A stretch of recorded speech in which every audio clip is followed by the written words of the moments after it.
64টি আসন বিনা ভোটে নির্বাচন। একটা প্রাইমারি স্কুলের ভোট হলেও সেখানে প্রতিদ্বন্দ্বিতা হয়। অথচ খেয়াল করে দেখেন, এত বড় একটা গুরুত্বপূর্ণ জাতীয় সংসদ নির্বাচন, সরকার পরিবর্তনের নির্বাচন, সেখানে প্রতিদ্বন্দ্বিতা ছিল না। সেই নির্বাচনে নির্বাচিত হয়ে হাজার হাজার মানুষকে গুলি করে হত্যা করে শেখ হাসিনা ওই চেয়ারে অপবিত্র করে বলেছিল বাংলাদেশের লোক নাকি তাকে ভোট দিয়ে নির্বাচিত করেছে।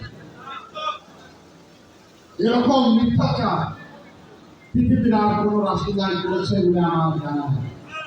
2018 সালে অনেকে বললেন নির্বাচনের গান, নির্বাচনের আগে কেমনে বুঝবেন যে ভোট অবাধ, সুষ্ঠু, নিরপেক্ষ হবে না। আমরা সেই আন্তর্জাতিক এবং দেশীয় মানুষের দাবির ভিত্তিতে 18 সালে নির্বাচন দিয়েছিলাম। এই আসন্ন নির্বাচন হয়েছিল, ব্যারিস্টার হাসান রাজীব আমাদের প্রার্থী ছিলেন। ভোট কেন্দ্রে কি 30 তারিখে ভোট পেয়েছিলেন না 29 তারিখ রাতের বেলা ভোট হয়ে গিয়েছিল? রাতের বেলা ভোট। সমস্ত ভিডিও ক্লিপ আমাদের কাছে আছে। জনগণ সকালবেলা গিয়ে দেখে রাতেই ভোট সম্পূর্ণ হয়েছে। সেই ভোটও শেখ হাসিনা বলল বাংলাদেশের সেনাবাহিনীর প্রধান আজিজ বেনজির এরা গিয়ে একটা আওয়ামী আমি দেখি না বাংলাদেশে। আজও কিছুদিন আগে পর্যন্ত যেদিকে তাকাই শুধু আওয়ামী লীগ, আওয়ামী লীগ, আওয়ামী লীগ, গাছের পাতা পর্যন্ত আওয়ামী লীগ, প্রশাসনে আওয়ামী লীগ, পুলিশ বিভাগে আওয়ামী লীগ, যেখানে যাবেন শুধু আওয়ামী লীগ, মসজিদের ভিতরেও আওয়ামী লীগ। এখন না, নির্বিশেষে এই তাদের অপকর্মের কারণে প্রত্যেক ক্রিয়ার বিপরীত প্রতিক্রিয়া থাকবে। আমাদের ধর্মেও বলে, সায়েন্সও বলে। সে কারণেই তাদের এই পরিণতি করছে। আমাদের খারাপ লাগে আওয়ামী লীগের মতো ঐতিহ্যবাহী রাজনৈতিক দলে এত শোচনীয় পরাজয় কেন হলো।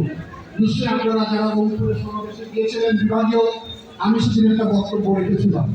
আমি বলেছি এখনো সময় আছে, আপনারা পদত্যাগ করে একটা নির্দলীয় সরকারের হাতে করতে যাচ্ছে হাতিবান্ধা পাটগ্রাম থানা ভবিষ্যতের কাণ্ডারি আমাদের নমিনি, যাকে নিয়ে আমরা স্বপ্ন বলছি জনাব ব্যারিস্টার হাসান রাজীব প্রধান আমাদের মাঝে উপস্থিত আছে।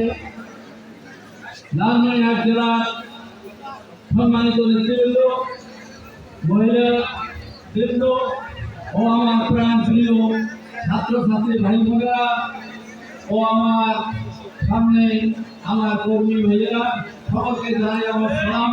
আসসালামু আলাইকুম ওয়া রাহমাতুল্লাহি ওয়া বারাকাতুহু।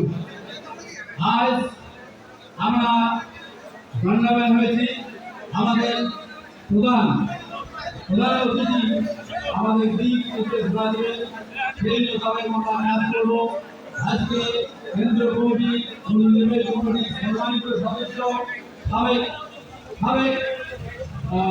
মন্ত্রী, সাংগঠনিক সম্পাদক, জাতীয় নির্বাহী কমিটি,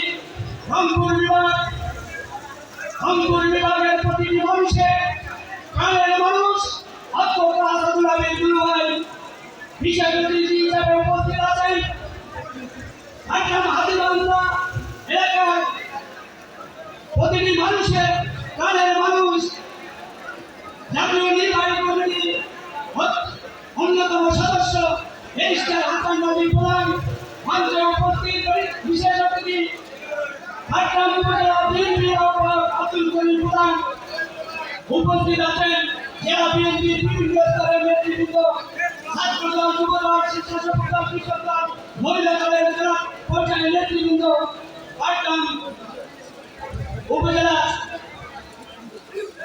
ছাত্রদল, যুবদল, স্বেচ্ছাসেবক দল, কৃষক দল, মহিলা দলের নেতৃবৃন্দ, আমার সামনে উপস্থিত আমার কর্মী ভাইরা, আসসালামু আলাইকুম।